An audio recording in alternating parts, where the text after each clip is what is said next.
ओम श्री गणेशाय नमः। ओम नमः शिवाय। हरे कृष्णा। कान्हा जी की कृपा से आप सभी का दिन शुभ और मंगलमय हो। आज मार्गशीर्ष मास के कृष्ण पक्ष की द्वादशी तिथि है और आज उत्पन्ना एकादशी की व्रत का पारण का दिन है। यानी कि जिन लोगों ने कल व्रत किया था वे आज अपना व्रत खोलेंगे। आज का दिन बड़ा ही शुभ और मंगलकारी है। एकादशी के व्रत के पारण के दिन तुलसी माता और लक्ष्मी माता की कथाओं को सुनने से व्रत पूर्ण माना जाता है। समस्त मनोकामनाओं की पूर्ति होती है। तो जिन लोगों ने व्रत नहीं भी रखा था उन्हें भी द्वादशी के दिन तुलसी माता की कथाओं को सुनने से धन संपत्ति और अत्यंत शुभ फलों की प्राप्ति होती है। तो आइए लक्ष्मी नारायण भगवान के चरणों का ध्यान करते हुए इन कथाओं को सुनते हैं। एक बात का विशेष ध्यान रखिएगा कि इन कथाओं को पूरा अवश्य सुनिए। आदि अधूरी कथाओं को सुनने से पूर्ण फल की प्राप्ति नहीं होती। तो प्रेम से बोलिए राधा कृष्ण भगवान की जय। यमुना माता की जय। तुलसी महारानी नमो नमो। हर की पटरानी नमो नमो। तुलसी महारानी नमो नमो। हर की पटरानी नमो नमो। तुलसी माता को हरि प्रिया भी कहा जाता है। जितना भगवान श्री हरि विष्णु सोने चांदी हीरे मोती और रत्नों से प्रसन्न नहीं होते उतना सिर्फ तुलसी दल से प्रसन्न हो जाते हैं। सच्ची श्रद्धा भाव से तुलसी दल भगवान विष्णु को अर्पित करने से मनुष्य के सभी संकट कट जाते हैं और मनोकामनाओं की पूर्ति होती है। और पूरे विधि विधान से पूजा पाठ करके कथाओं को सुनकर ही अपना व्रत खोलना चाहिए। एक दिन सत्यभामा भगवान श्री कृष्ण के पास आई और उनसे पूछने लगी, हे स्वामी, आपने मुझे तुलसी के पौधे को जल देने का महात्म्य तो समझा दिया, लेकिन मार्गशीर्ष मास में तुलसी के पास दीपक जलाने का क्या महात्म्य है? मार्गशीर्ष मास में रोज शाम को तुलसी के पास दीपक क्यों जलाया जाता है? इससे मनुष्य को क्या फल प्राप्त होता है? तुलसी के पास दीपक जलाने की क्या विधि है? कौन सा मंत्र है? मुझे बताइए। तो विस्तार से आप मुझे वर्णन कीजिए। तब भगवान श्री कृष्ण मुस्कुराते हुए बोले, हे देवी, आज तुमने समस्त संसार के कल्याण की भावना से बहुत ही उत्तम प्रश्न किया है। तुम्हारे इस प्रश्न का उत्तर देने से पहले मैं तुम्हें एक प्राचीन इतिहास सुनाता हूँ, जिससे तुम्हें तुम्हारे सभी प्रश्नों के उत्तर मिल जाएंगे। इसलिए तुम इस कथा को ध्यान पूर्वक सुनो।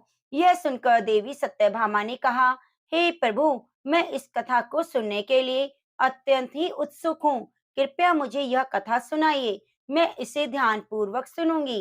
तब भगवान श्री कृष्ण देवी सत्यभामा को वह प्राचीन कथा सुनाने लगे। प्राचीन काल की बात है। दक्षिण दिशा में तुंगभद्रा नाम की एक विशाल नदी बहती है, जिसके किनारे हरिहर नामक एक सुंदर नगर बसा हुआ था। इस नगर में अभिजीत नाम के एक विद्वान ब्राह्मण निवास करते थे। वे अत्यंत ही गुणवान, चरित्रवान और धर्म का पालन करने वाले व्यक्ति थे, जिन्होंने वेदों और शास्त्रों का गहन अध्ययन किया था। अभिजीत की एक पत्नी थी, जिसे लोग दुराचारी कहकर पुकारते थे। उसके कर्म ही ऐसे थे जिससे लोग उसे यह नाम देते थे।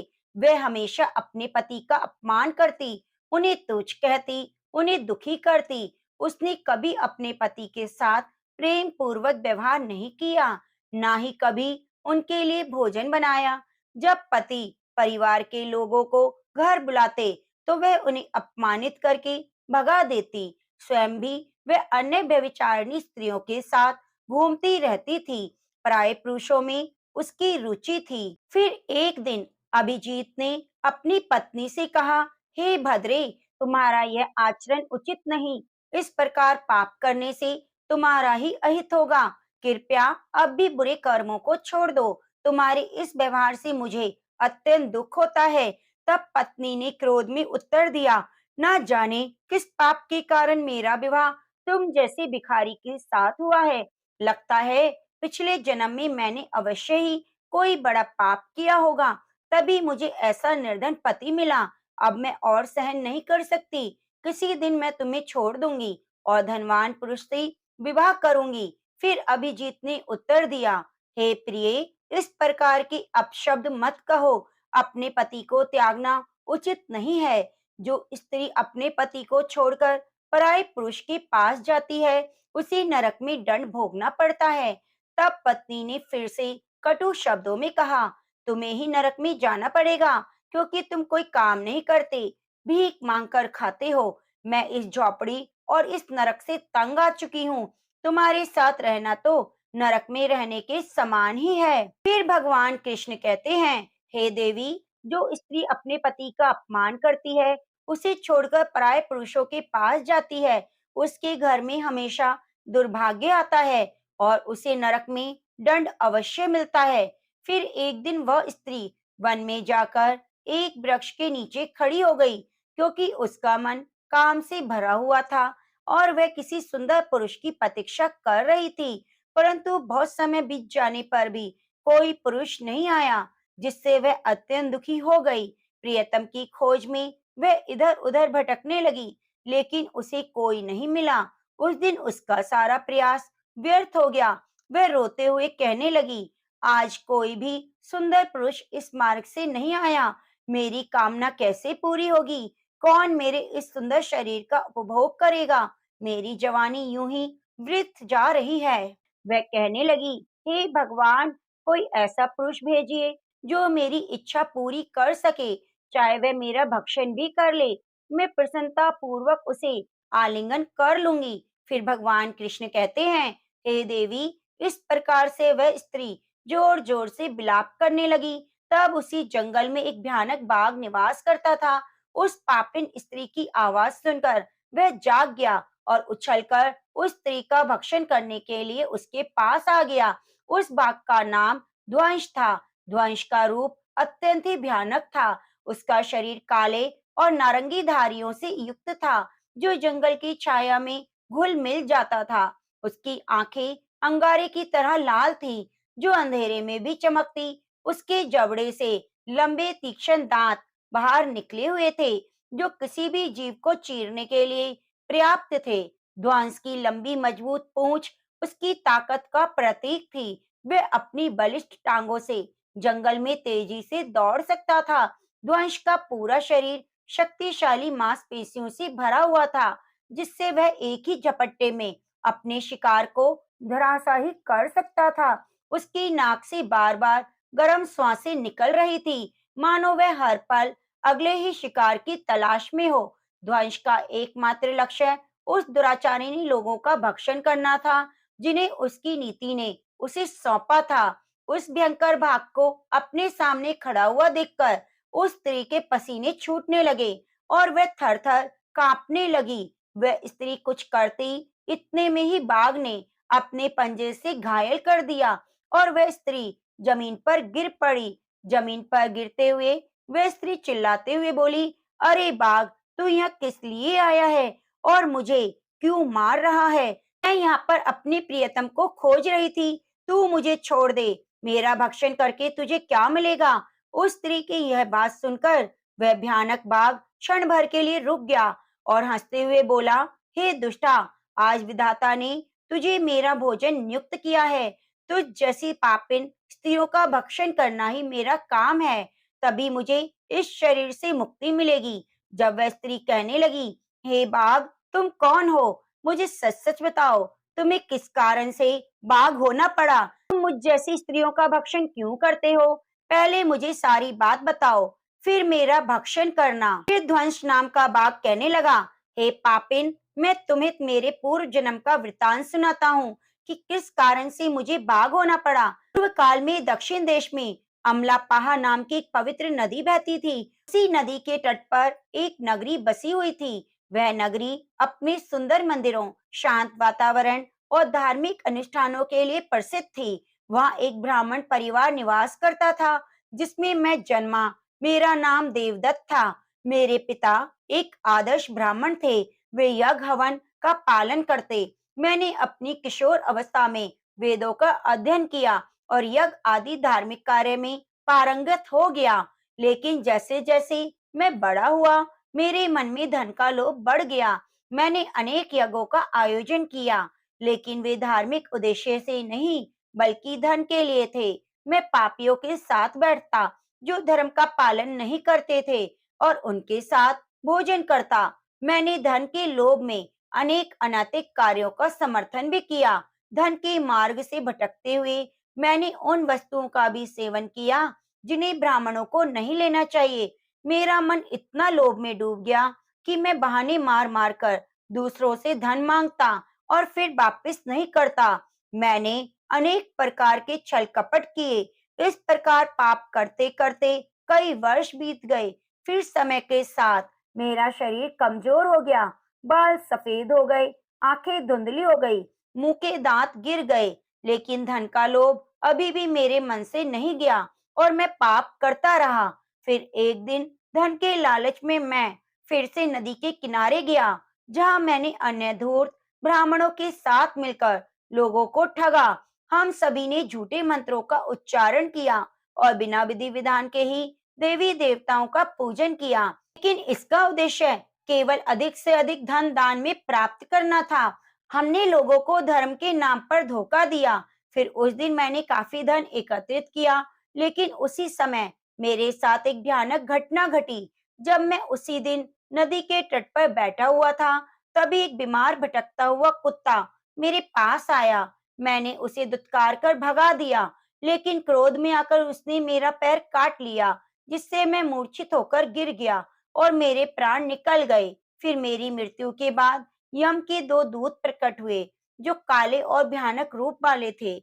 उनके हाथों में जंजीरें थी। उन्होंने मुझे पकड़ लिया और यमपुरी की ओर ले गए। यमपुरी में मुझे यमराज के सामने खड़ा किया गया। यमराज ने अपने दिव्य सिंहासन से चित्रगुप्त को आदेश दिया कि वे मेरे कर्मों का लेखा जोखा प्रस्तुत करें। चित्रगुप्त ने बड़े ही गंभीर स्वर में कहा, धर्मराज, यह ब्राह्मण जिसका नाम देवदत्त था, इसने अपने जीवन में घोर पाप किया। इसने धर्म के नाम पर लोगों को ठगा और झूठे मंत्रों का उच्चारण किया और भगवान का अपमान किया, जिससे ये धन के लालच में धर्म से दूर हो गया। इसने कभी भी धर्म का पालन नहीं किया, इसलिए यह पापी ब्राह्मण नरक में जाने के योग्य है। फिर यमराज ने अपने दूतों को आदेश दिया, इस पापी को नरक में अग्नि में डाल दो, जिससे यह वहां जाकर अपने कर्मों का फल भोगे। इसके बाद मुझे नरक की भयंकर अग्नि में डाल दिया गया, जहां वर्षों तक मैंने वहीं पर यातना सहन की और मेरी आत्मा को भयंकर पीड़ा सहनी पड़ी। फिर अनेक वर्षों की सजा के बाद मेरे पापों के कारण मुझे बाघ का शरीर प्राप्त हुआ और इस दुर्गम वन में निवास करने लगा।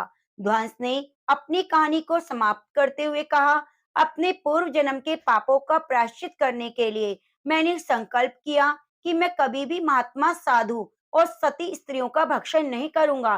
केवल पापी, दुराचारिणी, उल्टा स्त्रियों का ही भक्षण करूंगा, जिन्होंने अपने जीवन में अधर्म के मार्ग पर चलकर दूसरों को दुख दिया। मुझे विश्वास है ऐसा करने से मुझे मुक्ति मिलेगी और जल्द ही इस शरीर से मुक्त हो जाऊंगा।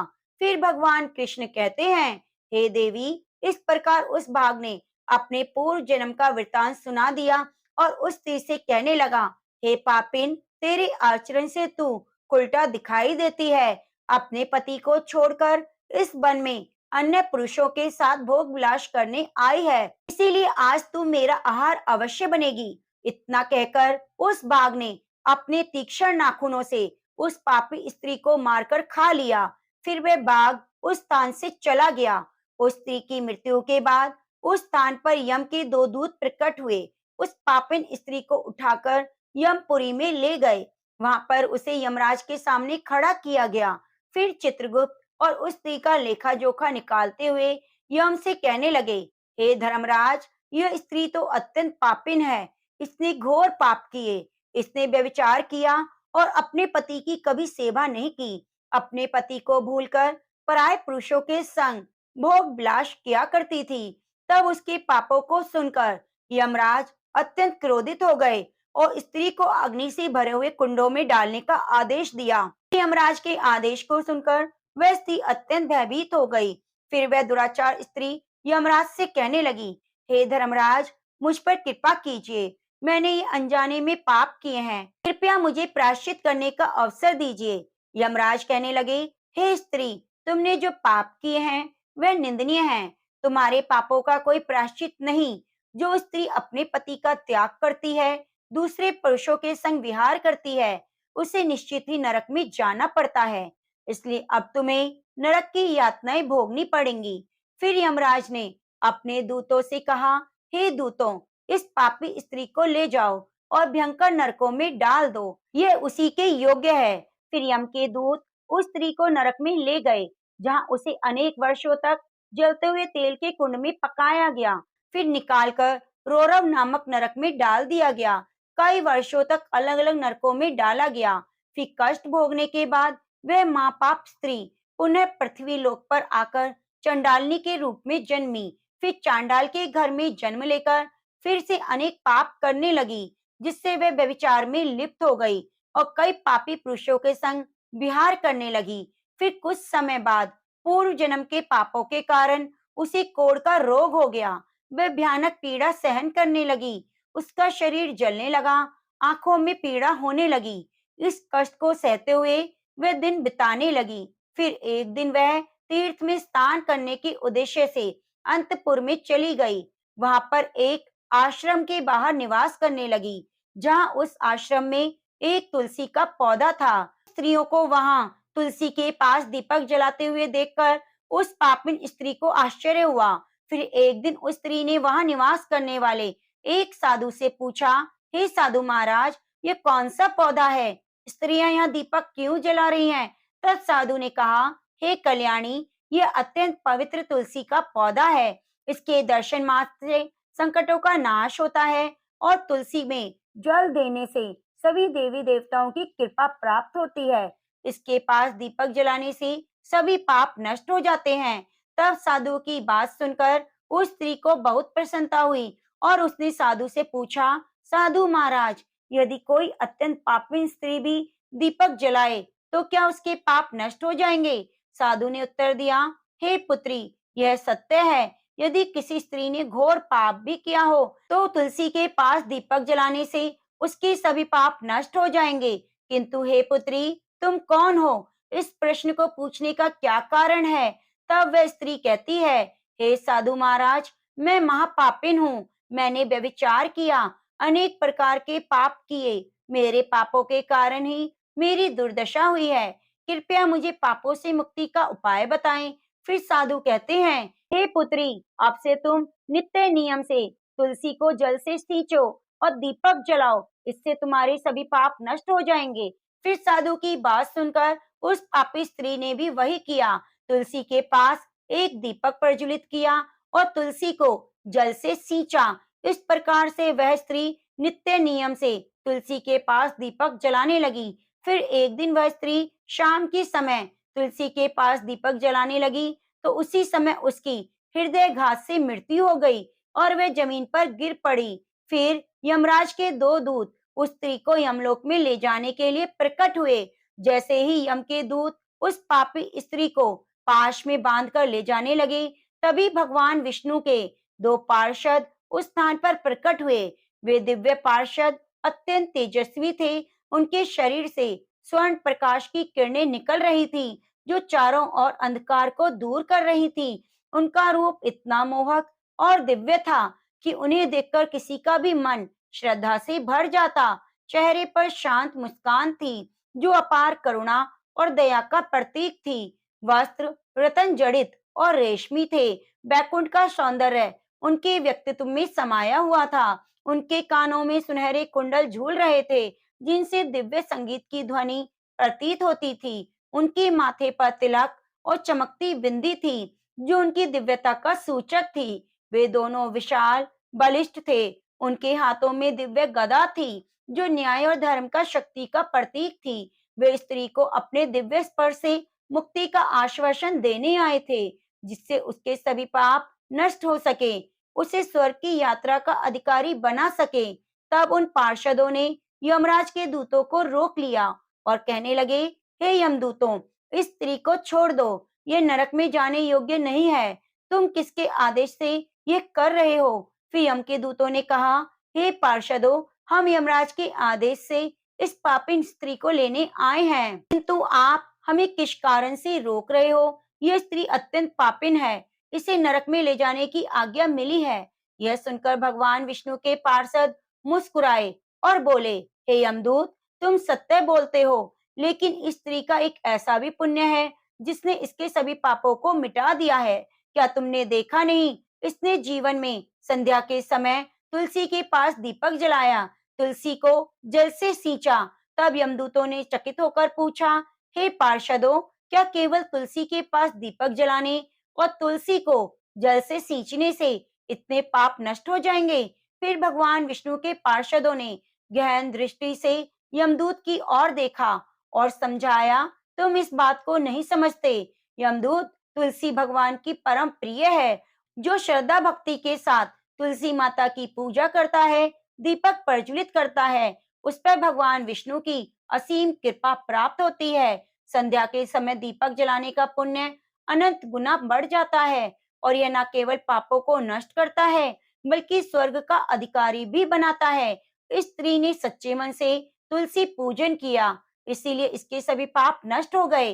अब ये नरक में जाने योग्य नहीं। फिर यमदूत ने हाथ जोड़कर कहा, हे पार्षदों, आप सत्य कह रहे हो, हमें इसकी भक्ति के बारे में जानकारी नहीं थी। यदि यह भगवान विष्णु की प्रिय भक्त है, तो हम इसे नरक में कैसे लेके जा सकते हैं?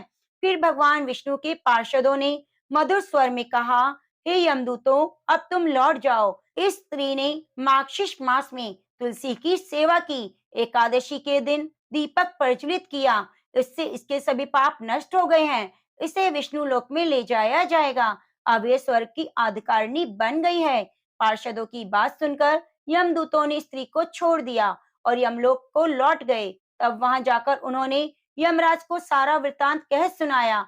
फिर भगवान विष्णु के पार्षद उस स्त्री को बिठाकर स्वर्गलोक को ले गए। अब भगवान श्री कृष्ण ने कहा, हे देवी सत्यभामा, इस प्रकार तुलसी के पास दीपक जलाने से मनुष्य के पाप नष्ट हो जाते हैं। वे सौभाग्यशाली है और उसके पिछले जन्मों के पाप नष्ट हो जाते हैं। तुलसी के पास दीपक जलाते हुए हमें इस मंत्र का उच्चारण करना चाहिए, ओम तुलसी देव्य च विद्महे विष्णु प्रिया च धीमहि तन्नो वृंदा प्रचोदयात्।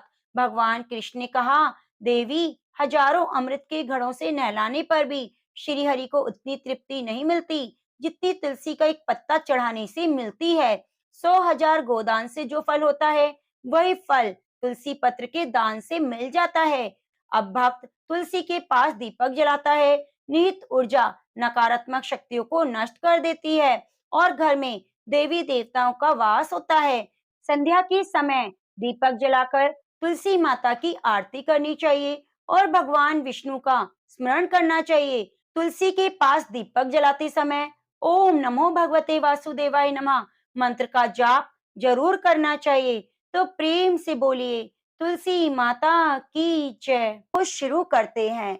एक कन्या थी, जब वह थोड़ी बड़ी हुई, उसको समझ आने लगा, तब से वह तुलसी माता की पूजा करने लगी। उसके प्रतिदिन का नियम था कि तुलसी माता जी की पूजा करने के बाद ही खाना खाती। जब वह कन्या शादी के लायक हुई, तब उसके माता पिता ने उसकी शादी करवा दी। कन्या को उसके माता पिता ने दहेज में एक तुलसी का गमला दिया। ससुराल में वह प्रतिदिन सवेरे उठती, पूजा करती, उसके बाद ही खाना खाती। उसकी 2 जेठानियां थी, वे दोनों उसका मजाक उड़ाती कि बड़ी नियम धर्म वाली बनती है। उन दोनों को उससे बहुत ईर्ष्या होती, इसलिए वे दोनों तुलसी जी का गमला छुपा देती। वह कन्या बड़ी मुश्किल से गमला ढूंढ कर लाती और अच्छे से पूजा करती, फिर खाना खाती। वह गमला ढूंढ कर लाती तो एक दिन उसकी जिठानियों ने क्या किया कि गमला ही दूर फेंक दिया। कन्या ने खूब ढूंढा, पर उसे गमला नहीं मिला। वह बहुत परेशान हुई। उस दिन तो खाने में उसने कुछ भी नहीं खाया, क्योंकि उसका नियम था कि जब तक वह तुलसी माता की पूजा नहीं करेगी, वह कुछ नहीं खाएगी। उस कन्या की सच्ची भक्ति देखकर तुलसी माता उससे बहुत प्रसन्न हो गई और कमरे में तुलसी माता का गमला प्रकट हो गया। अगले दिन सुबह जब उठी तो क्या देखती है, उसकी खाट के चारों कोनों पर तुलसी माता का गमला आ गया है। यह देखकर वह बहुत प्रसन्न हो गई। अब मेरी तुलसी माता को कोई चुरा नहीं सकेगा। पूजन करने के लिए भी कहीं जाना नहीं पड़ेगा। कोई मेरी तुलसी माता को फेंकेगा भी नहीं। इसे उठकर स्नान करती और तुलसी माता का पूजन कर लेती। जब वह खाना खाने बैठी तो उसकी जिठानियां मजाक करने लगी। लो, देवरानी जी का नियम धर्म पूरा हो गया। उससे पूछती है, तुलसी जी की पूजा कर ली क्या? देवरानी बोली, हाँ कर ली। जेठानिया बोली, कहाँ से करी? गमला तो फेंक दिया। देवरानी कहती है, देख लो मेरे कमरे में खाट पर तुलसा जी लगी है। जेठानिया बहुत शर्मिंदा हुई और बोली कि देवरानी, तेरी भक्ति सच्ची है, हमने तुझे बहुत परेशान किया, हमें माफ कर दो। देवरानी उन्हें माफ कर देती है। हम भी तुलसी माता से प्रार्थना करते हैं, हे तुलसी माता, जैसी कृपा आपने देवरानी पर करी वैसे सभी पर करना। तो प्रेम से बोलिए, तुलसी माता की जय। ब्रह्मा जी बोले, जो विष्णु भक्त प्रातःकाल स्नान करके पवित्र हो कोमल तुलसी दल से भगवान दामोदर की पूजा करता है, वह निश्चय ही मोक्ष प्राप्त करता है। जो भक्ति से रहित है, यदि वह स्वर्ण आदि से भी भगवान की पूजा करे तो उसकी पूजा ग्रहण नहीं करते। सभी वर्णों के लिए भक्ति ही उत्कृष्ट मानी गई है। भक्तिहीन कर्म भगवान विष्णु को प्रसन्न करने वाले नहीं होते। यदि तुलसी के आधे पत्ते से भी प्रतिदिन भक्ति पूर्वक भगवान की पूजा की जाए तो वे स्वयं आपको दर्शन देते हैं। पूर्व काल में भक्त विष्णुदास भक्ति पूर्वक तुलसी पूजन से शीघ्र ही विष्णु धाम को चला गया और राजा चोल उसकी तुलना में गौण हो गए। अब तुलसी का महात्म्य सुनो। पापों का नाश और पुण्य की वृद्धि करने वाली है। आपकी लगाई हुई तुलसी जितना ही अपने मूल का विस्तार करती है, उतने ही सहस्त्र युगों तक मनुष्य ब्रह्मलोक में प्रतिष्ठित होता है। यदि कोई तुलसी संयुक्त जल में स्नान करता है तो वह पापों से मुक्त होकर भगवान विष्णु के लोक में आनंद का अनुभव करता है। महामुनि जो लगाने के लिए तुलसी का संग्रह करता है और लगाकर तुलसी का वन तैयार करता है, वे उतने ही पाप मुक्त होकर ब्रह्म भाव को प्राप्त होता है। जिसके घर में तुलसी का बगीचा विद्यमान है, उसका वह घर तीर्थ के समान है। वहां यमराज के दूत नहीं आते। तुलसी वन से पापों का नष्ट करने वाला, पुण्य और अभिष्ट कामनाओं को देने वाला है। जो श्रेष्ठ मानव तुलसी का बगीचा लगाते हैं, यमराज को नहीं देखते। जो मनुष्य तुलसी काष्ठ संयुक्त गंध धारण करता है, उसको पाप उसके शरीर तक स्पर्श भी नहीं कर पाते। जहाँ तुलसी वन की छाया होती है, वहीं पितरों की तृप्ति के लिए श्राद्ध करना चाहिए। जिसके मुख में, कान में, मस्तक पर तुलसी का पत्ता दिखाई देता है, उसके ऊपर यमराज भी दृष्टि नहीं डाल सकते। फिर दूतों की तो बात ही क्या है। जो प्रतिदिन आदर पूर्वक तुलसी की महिमा सुनता है, वह सब पापों से मुक्त होकर ब्रह्मलोक को जाता है। पूर्व काल की बात है। कश्मीर देश में हरिमेधा और सुमेधा नामक दो ब्राह्मण थे जो भगवान विष्णु की भक्ति में संलग्न रहते थे। उनके हृदय में संपूर्ण प्राणियों के प्रति दया भाव थी। वे सब तत्वों का यथार्थ मर्म समझने वाले थे। किसी समय वे दोनों ब्राह्मण तीर्थ यात्रा के लिए चले जाते। किसी दुर्गम वन में वे परिश्रम से व्याकुल हो गए। वहां उन्होंने एक स्थान पर तुलसी का वन देखा। उसमें से सुमेधा ने तुलसी का महान वन देखकर उसकी परिक्रमा की और भक्ति पूर्वक प्रणाम किया। यह देखकर हरिमेधा ने तुलसी का महात्म्य और फल जानने की बड़ी प्रसन्नता के साथ बार बार पूछा, हे ब्राह्मण, अन्य देवताओं, तीर्थ व्रतों और मुख्य मुख्य ब्राह्मणों के रहते हुए तुमने तुलसी वन को क्यों प्रणाम किया और उसकी परिक्रमा क्यों की? सुमेधा बोला, महाभाग, यहाँ धूप सता रही है, इसलिए हम लोग उस बरगद के समीप चलते हैं। उसकी छाया में बैठकर मैं यथार्थ रूप से सब बात बताऊंगा। वहां विश्राम करके सुमेधा ने हरिमेधा से कहा, विप्रवर, पूर्व काल में दुर्वासा के शाप से जब इंद्र का ऐश्वर्य छिन गया, उस समय ब्रह्मा आदि देवताओं और असुरों ने मिलकर क्षीर सागर का मंथन किया। उसमें ऐरावत हाथी, कल्प वृक्ष, चरमा, लक्ष्मी, उश्रवा घोड़ा, कौस्तुभ मणि, धन्वंतरी रूप भगवान श्रीहरि और दिव्य औषधियां प्रकट हुई। उस दिन अजरता और अमरता प्राप्त करने वाला अमृत कलश हाथ में लिए हुए धन्वंतरी प्रकट हुए। श्री विष्णु बड़े हर्ष को प्राप्त हुए। उनके नेत्रों से आनंद की अश्रु की कुछ बूंदें अमृत के ऊपर गिरी। उसने तत्काल ही मंडलाकार उत्पन्न हुई। इस प्रकार वहां प्रकट हुई लक्ष्मी और तुलसी को ब्रह्मा आदि देवताओं ने श्री हरि की सेवा में समर्पित कर दिया और भगवान ने उन्हें ग्रहण कर लिया। तब से तुलसी श्री जगदीश्वर विष्णु की अत्यंत प्रिय हो गई। संपूर्ण देवता प्रिय तुलसी की श्री विष्णु के समान पूजा करते हैं। भगवान नारायण संसार के रक्षक हैं और तुलसी उनकी प्रियतमा है, इसलिए मैंने उन्हें प्रणाम किया। सुमेधा तो इस प्रकार कह ही रहे थे कि सूर्य के समान अत्यंत तेजस्वी एक विशाल विमान उनके निकट दिखाई दिया। उन दोनों के आगे ही बरगद का पेड़ गिर पड़ा और दो दिव्य पुरुष निकले जो अपने तेज से सूर्य के समान संपूर्ण दिशाओं को प्रकाशित कर रहे थे। उन दोनों ने हरिमेधा और सुमेधा को प्रणाम किया।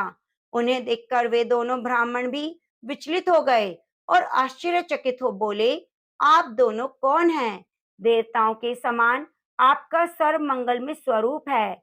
आप नूतन मंदार की माला धारण किए हुए देवता प्रतीत हो रहे हैं। उन दोनों के इस प्रकार पूछने पर वृक्ष से निकले हुए पुरुष बोले, विप्रवर, आप दोनों ही हमारे माता पिता, गुरु, बंधु हैं। आदि आप ही हैं, आप ही हैं। इतना ही कहकर उनमें से जो बड़ा था वह बोला, मेरा नाम आस्तिक है। मैं देवलोक का निवासी हूँ। एक दिन मैं नंदन वन में एक पर्वत पर क्रीड़ा करने के लिए गया। वहां देवांगनाओं ने मेरे साथ इच्छा अनुसार विहार किया। उस समय युवतियों के मोती और बेला के हार तपस्या करते हुए लोमश मुनि के ऊपर गिर पड़े। वह देखकर मुनि को बड़ा क्रोध आया। उन्होंने सोचा, स्त्रियां तो परतंत्र हैं, यह सब उनका अपराध नहीं, यह दुराचारी आस्तिक ही शाप पाने योग्य है। ऐसा निश्चय करके उन्होंने मुझे शाप दे दिया। अरे तू ब्रह्म राक्षस होकर बरगद के वृक्ष पर निवास कर। मैंने विनय पूर्वक जब उन्हें प्रसन्न किया तो उन्होंने शाप से मुक्त होने की अवधि निश्चित की। जब तू किसी ब्राह्मण के मुख से भगवान विष्णु का नाम और तुलसी दल की महिमा को सुनेगा, तब तत्काल मुझे मोक्ष प्राप्त करेगा। इस प्रकार मुनि का शाप पाकर मैं चिरकाल से अत्यंत दुखी हो इस बट वृक्ष पर निवास कर रहा था। आज देववश आप दोनों के दर्शन से मुझे निश्चय ही शाप से छुटकारा मिल गया। अब मेरे इस दूसरी साथी की कथा सुनिए। यह पहले एक श्रेष्ठ मुनि था और सदा गुरु की सेवा में लगा रहता। एक समय गुरु की आज्ञा का उल्लंघन करके यह ब्रह्म राक्षस भाव को प्राप्त हुआ, किंतु उसके प्रसाद से इस समय इसकी भी ब्राह्मण के शाप से मुक्ति हो गई। आप दोनों ने तीर्थ यात्रा का फल तो यही साथ लिया। ऐसा कहकर ये दोनों उन श्रेष्ठ ब्राह्मण को बार बार प्रणाम करके उनकी आज्ञा लेकर प्रसन्नता पूर्वक दिव्य धाम को चले गए। उसके बाद वे दोनों श्रेष्ठ मुनि परस्पर तुलसी की प्रशंसा करते हुए तीर्थ यात्रा को चल दिए। भगवान विष्णु को प्रसन्नता देने वाली इस तुलसी वन के पौधे की पूजा अवश्य करनी चाहिए। एक बार कार्तिकी जी ने महादेव जी से पूछा, प्रभु मैं आपसे जानना चाहता हूँ कि ऐसा कौन सा वृक्ष है जिसका पत्ता फूल भी मोक्ष प्रदान कराने वाला है। महादेव जी बोले, बेटा सब प्रकार के पत्तों और पुष्प की अपेक्षा तुलसी ही श्रेष्ठ मानी गई है। वे परम मंगलमय, समस्त कामनाओं को पूर्ण करने वाली है। श्री विष्णु को अत्यंत प्रिय और वैष्णवी नाम धारण करने वाली है। संपूर्ण लोकों में शुभ और मोक्ष प्रदान कराने वाली है। भगवान श्री विष्णु ने पूर्व काल में संपूर्ण लोगों का हित करने के लिए तुलसी का वृक्ष रोपा था और तुलसी के पत्ते और पुष्प सब धर्मों में प्रतिष्ठित। जैसे भगवान श्री विष्णु को लक्ष्मी और मैं प्रिय हूँ, उसी प्रकार तुलसी देवी भी परम प्रिय है। हम तीन के सिवा कोई चौथा ऐसा नहीं जान पड़ता जो भगवान को इतना प्रिय हो।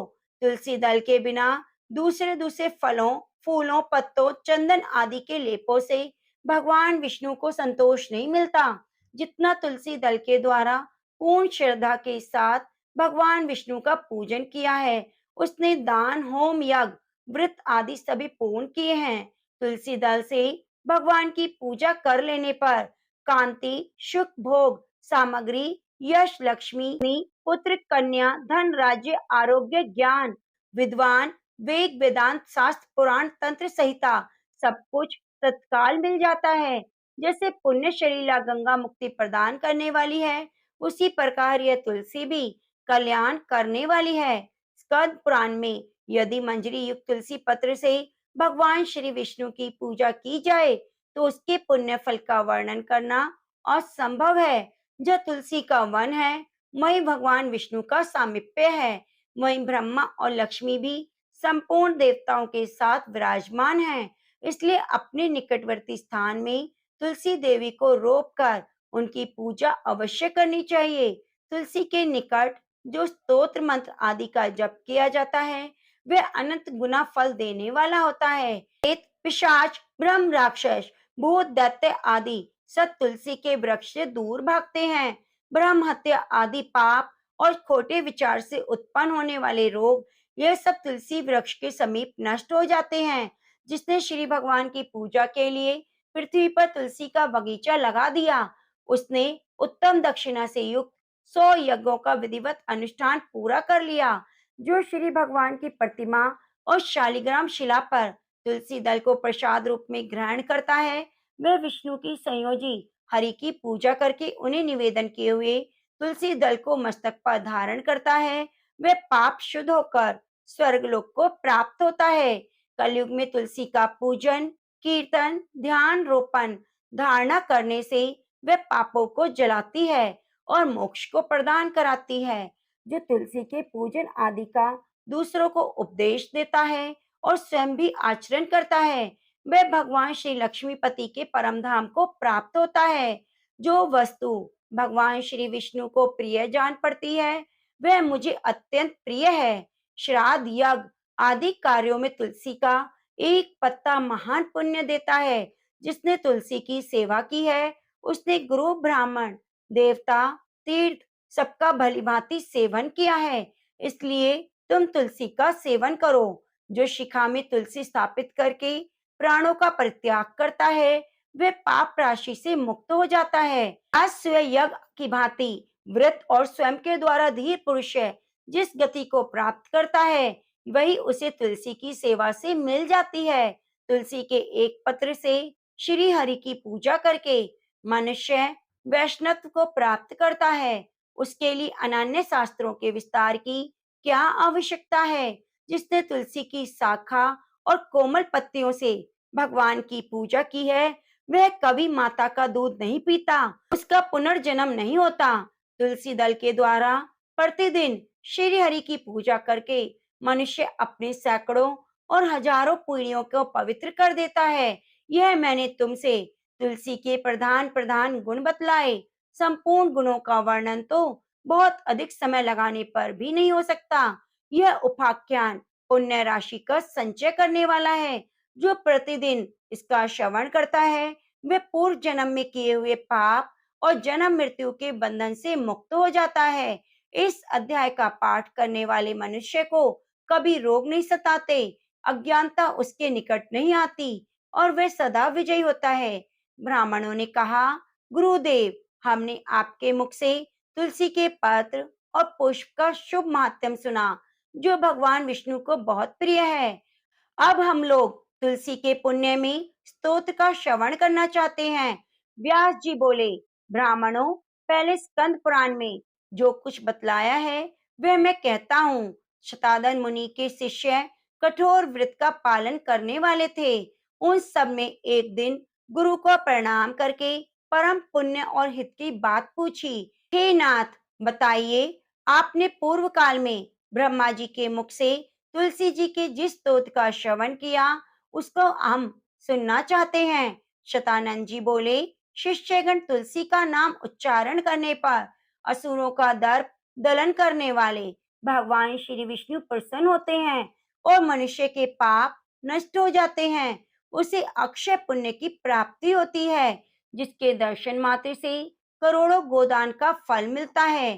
तुलसी का पूजन और वंदन लोग क्यों ना करें। कलयुग के संसार में वह मनुष्य धन्य है जिसके घर में शालिग्राम है और वह नित्य शालिग्राम पर तुलसी से पूजन करता है। तुम पर यमराज अपनी दृष्टि नहीं डालते। तुम अमृत से उत्पन्न हो तुलसी और केशव को सदा प्रिय हो। हे कल्याणी, मैं भगवान की पूजा के लिए तुम्हारे पत्तों को चुनता हूँ। तुम मेरी वरदायिनी बनो। तुम्हारे श्री अंगों से उत्पन्न होने वाले पत्रों मंजरों द्वारा मैं सदा ही श्री हरि का पूजन कर सकूं, वैसा उपाय करो। पवित्रा तुलसी, तुम कलमश का नाश करने वाली हो। इस भाव से मंत्रों से जो तुलसी दल को चुनकर उसे वासुदेव की पूजा करता है, उसकी पूजा का करोड़ गुना फल मिलता है। देवेश्वरी, बड़े बड़े देवता भी तुम्हारे प्रभाव का गायन करते हैं। मुनि, सिद्ध, गंधर्व, पाताल निवासी, साक्षात नागराज शेष और संपूर्ण देवता भी तुम्हारे भाव को नहीं जानते। केवल भगवान विष्णु ही तुम्हारी महिमा को पूर्ण रूप से जानते हैं। जिस समय क्षीर सागर का मंथन उद्योग प्रारंभ हुआ, उस समय श्री विष्णु के अंत से तुम्हारा प्रादुर्भाव हुआ। श्री हरि ने तुम्हें अपने मस्तक पर धारण किया। हे देवी, उस समय विष्णु जी के शरीर का संपर्क पाकर तुम पवित्र हो गई और तुलसी, मैं तुम्हें प्रणाम करता हूँ। तुम्हारे श्री अंग से उत्पन्न पत्रों द्वारा जिस प्रकार श्री हरि की पूजा कर सकूं, ऐसा कृपा करो। निर्विघ्न पूर्वक तुम्हारी पूजा कर सकूं और परम मोक्ष को प्राप्त हो सकूं। श्री कृष्ण ने तुम्हें गोमती तट पर लगाया और बढ़ाया। वृंदावन में विचरते समय उन्होंने संपूर्ण जगत और गोपियों के हित के लिए तुलसी का सेवन किया। प्रिय तुलसी, पूर्व काल में वशिष्ठ जी के कथन के अनुसार श्री राम जी ने भी राक्षसों का वध करने के उद्देश्य से सरयू तट पर तुम्हें लगाया। तुलसी देवी, मैं प्रणाम करता हूँ। श्री राम जी से वियोग हो जाने पर अशोक वाटिका में रहते हुए माता जानकी ने तुम्हारा ही ध्यान किया, जिससे उन्हें पुण्य अपने प्रियतम का समागम प्राप्त हुआ। पूर्व काल में हिमालय पर्वत पर भगवान शंकर की प्राप्ति के लिए पार्वती देवी ने तुम्हें लगाया और अपनी अभिष्ट सिद्धि के लिए तुम्हारा सेवन किया था। तुलसी देवी, मैं तुम्हें नमस्कार करती हूँ। संपूर्ण देवांगनाओं और किन्नरों ने भी दुःस्वप्न का नाश करने के लिए नंदन वन में तुम्हारा सेवन किया। देवी, तुम्हें मेरा नमस्कार है। धर्मराज ने भी गया में साक्षात पितरों की तुलसी का सेवन किया था।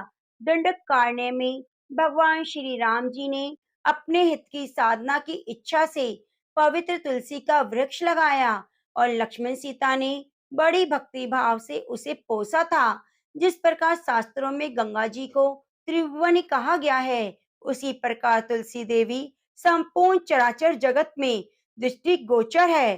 तुलसी का ग्रहण करके मनुष्य पातकों से मुक्त हो जाता है और मन इच्छा को पूर्ण करता है। ब्रह्म हत्या दूर हो जाती है। तुलसी के पत्ते से टपकता हुआ जल जो अपने सर पर धारण करता है, उसे गंगा स्नान और 1000 गोदान का फल मिलता है।